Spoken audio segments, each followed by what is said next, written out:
So, welcome back, everybody. I'm sorry this one is so late.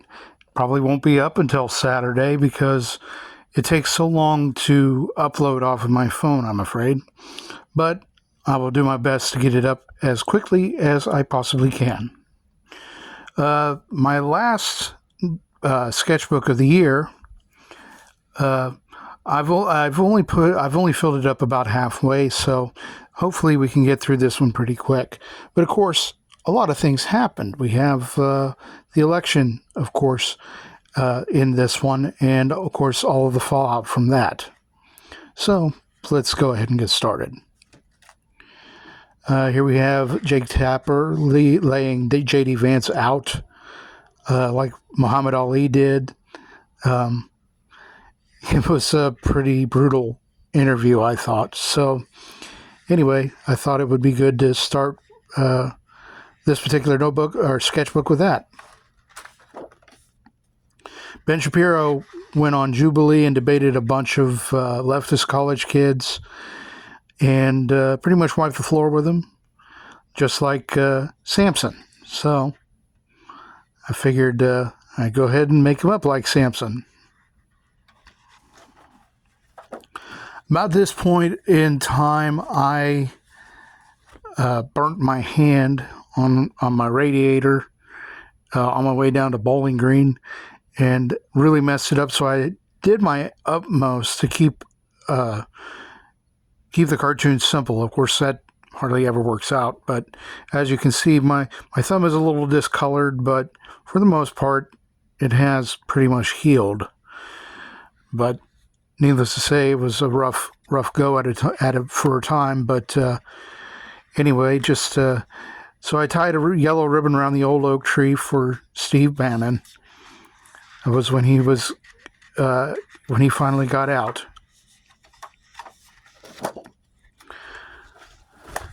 This one addressed a problem of interest to Colorado, where the Attorney General leaked a bunch of passwords for election machines and basically tried to not take accountability for it.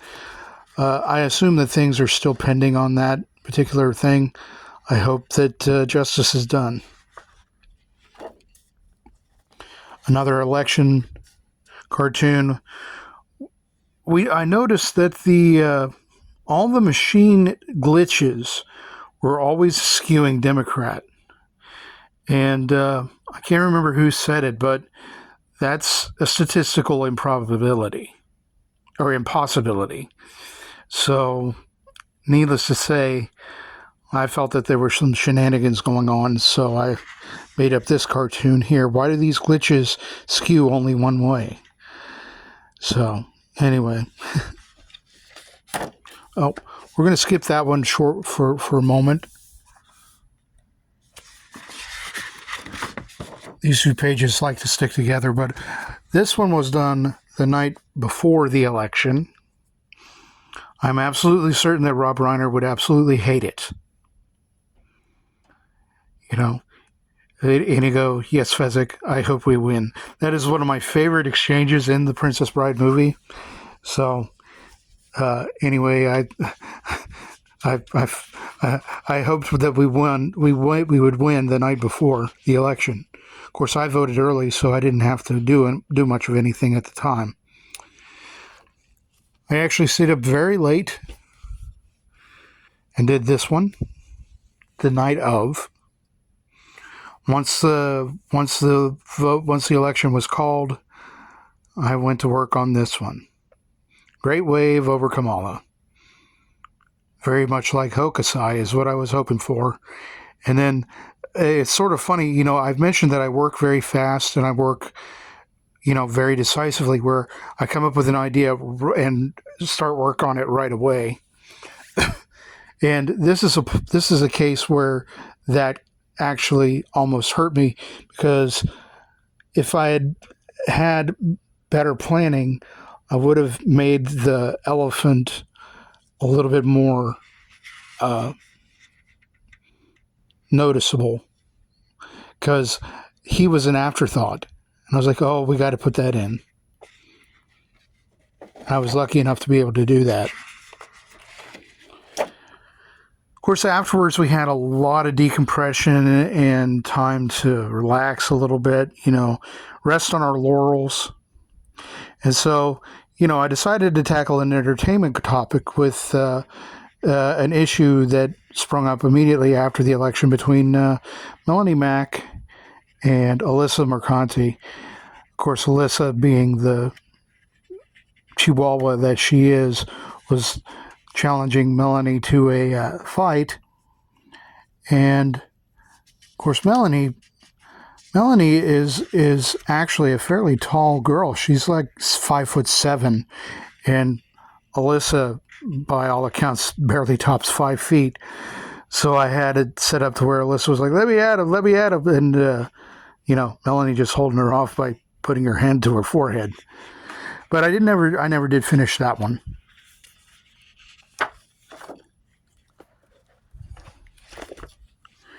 Here we have Jack Smith saying, "Oh, I quit." No, really, I quit. And then, of course, being under investigation, we'll have to see where that goes. Democrats' idea of what their campaign was and what it actually was. Broke out the ink wash for this one.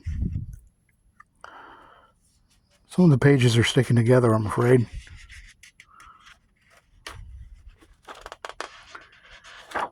And then, of course, in all of that decompression, Jeremy had barely slept.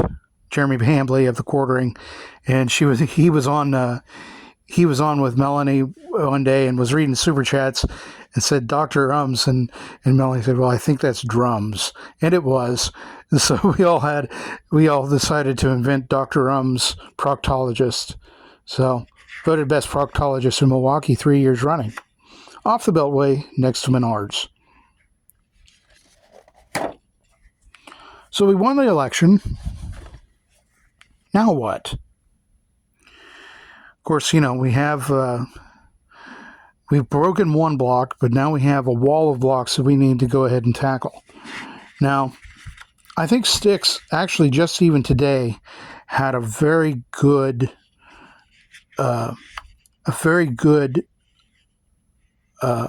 analysis of this, in that the things that Trump can tackle executively will probably be done all right.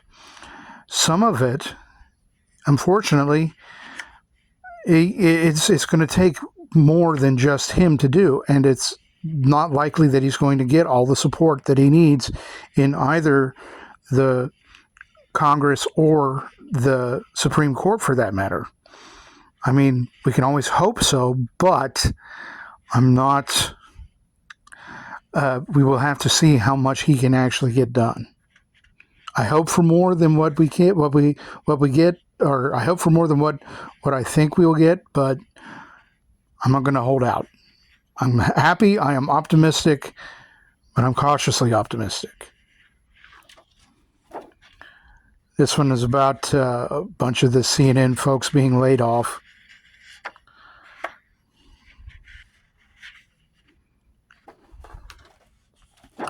Now, in the midst of all this stuff going on, Javier Milei down in Argentina has done some amazing things. He has managed to, in 1 year, reduce the country's inflation from 27% down to 2%. And that is exactly what he was hoping to do.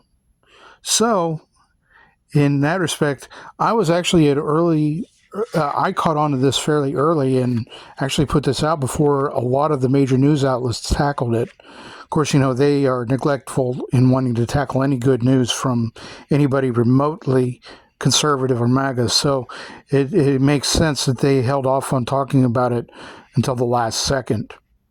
But anyway, I was rather proud I caught on to this one, just like the Tren de Aragua one from a few months before, that I caught on to it early. Alex Jones as Obi-Wan Kenobi, and The Onion as Darth Vader. By the time I got this one out, the courts had already decided excuse me, that there was enough funny business going on in the sale of InfoWars that they halted it. And anyway, even so, I felt that this cartoon still worked because, you know, they struck him down, but he became more powerful. And now they're probably going to end up vacating a lot of the crap that they've done to him. So, cross our fingers on that. Biden letting Zelensky unleash the hounds in the form of long distance missiles. I like this. This is my favorite depiction of Biden that I've done so far. Of course, with the few days left, hopefully I don't have to do him that often anymore. But, with all the craziness going on, I may end up having to draw him again. Now, I got a lot of flack with this one. I caught a lot of flack with this one because people were saying I was misrepresenting the Keir Starmer inheritance tax, but I really wasn't. I was comparing it to dekulakization from the 30s in Soviet Russia, and some people took exception to that, and I was surprised. And in my replies, I got a lot of flack for it, and thanks to Anton, who also jumped into the debate with these people, and anyway, eventually though we finally had the last word, and I still stand that really Keir Starmer's tax on the farmer is a modern day dekulakization. Oh, forgive me a second. These pages like to stick together sometimes.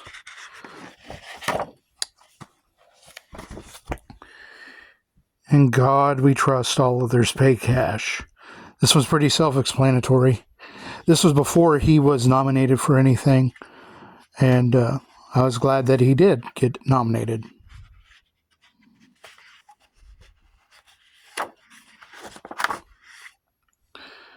This was a scrapped comic because I didn't get it out on time. It was about the transgender issue in the Capitol restrooms. The issue resolved itself, so I didn't continue with it. So I came up with this one instead. This is really another way of doing what can be unburdened by what has been, because we got the modern JAG ad here, and then an earlier JAG ad up here with Mark Strong, Ben Kingsley, and oh shucks, his name is escaping me at the moment. The guy that played Loki, but anyway, and then this one here, down here, someone in the comments described it as a commercial starring Zoolander, and so I threw Zoolander in the background on this one. I'd ever wonder how to sell cars and have no cars in our ads. I felt that pretty much explained it.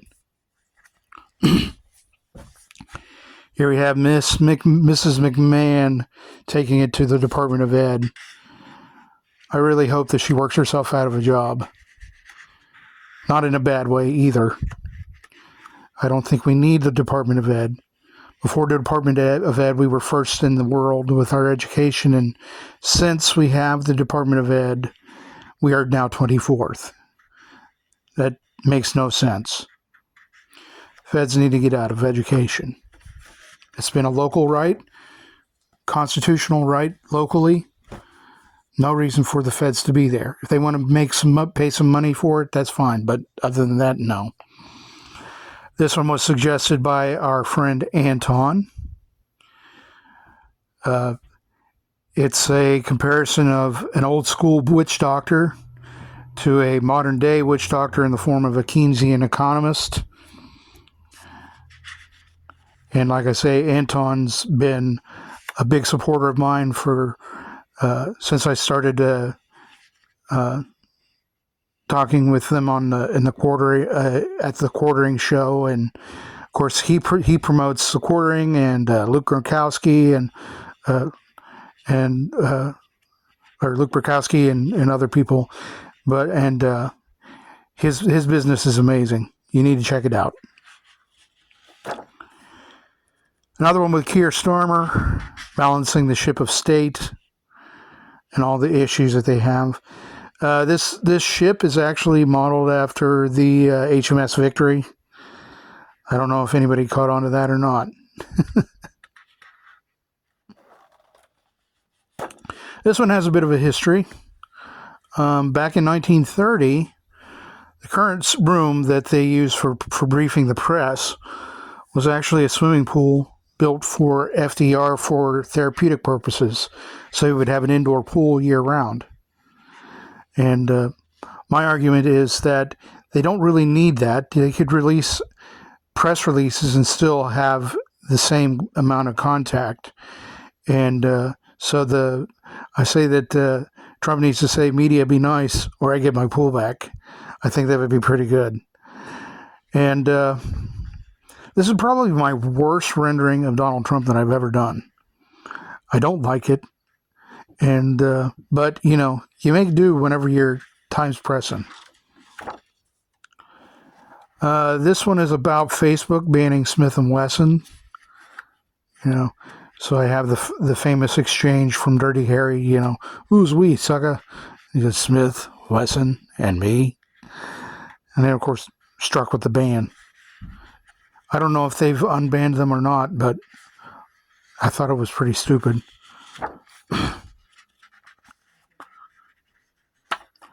Just a couple of charcoal renderings. Not very good. I'm out of practice with charcoal, I'm afraid.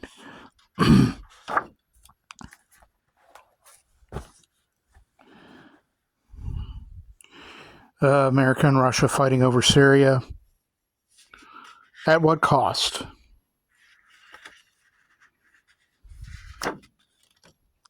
Then we had the Daniel Penny verdict. So I made it up like him being delivered out of prison like Peter was.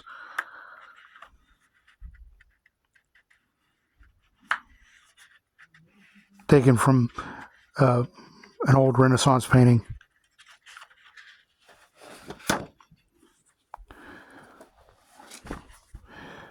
During the drone controversy, I posited the idea that maybe it was the Jersey Devil flying the drones. This is not my first depiction of the Jersey Devil. I actually have a comic book about Girl Ghostbusters where a group of them had to serve papers to the Jersey Devil, and I've got him in a Jersey Devil hockey shirt, and I made him up like that. It's sort of funny. Contact me if you ever want a copy of that comic.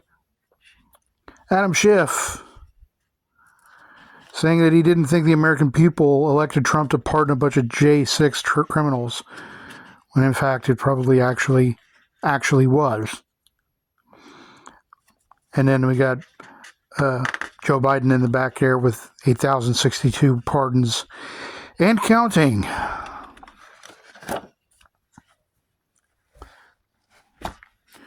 Jay-Z, cleverly disguised. Who is this D? This is actually taken from an old Calvin and Hobbes gag.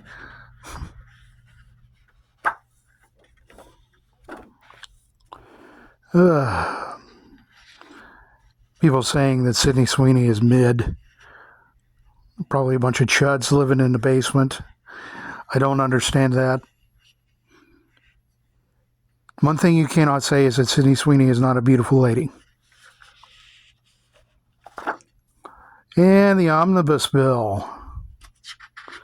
Mike Johnson saying, it's not that bad.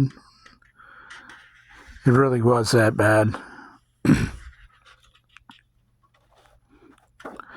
This is a takeoff of the Shining movie. Letitia James and Fannie Willis trying to keep Donald Trump locked up in litigation. So come stay with us, Donnie, forever and ever and ever. Yeah, right. I'll be glad once this is all done. This is the last one in this particular notebook at the moment. I can't think of anybody more despicable in the cabinet right now than Mayorkas. I really can't. The things that he says regarding his job are unconscionable. It's absolutely ridiculous. So I did him up, and he said, "Oh, the children, missing children, not my problem." Then I put a couple of I had a screenshot from Sound of Freedom, and did that with them in the background. And that's it for this year. As I've said before, I appreciate all of your comments and your replies and reposts and everything that you have done for me this year. I am forever grateful. I hope to continue, and I hope that I don't let you all down in that respect. God bless you and keep you for this upcoming year. Hopefully I will continue and we can all have a great 2025. All the best. God bless.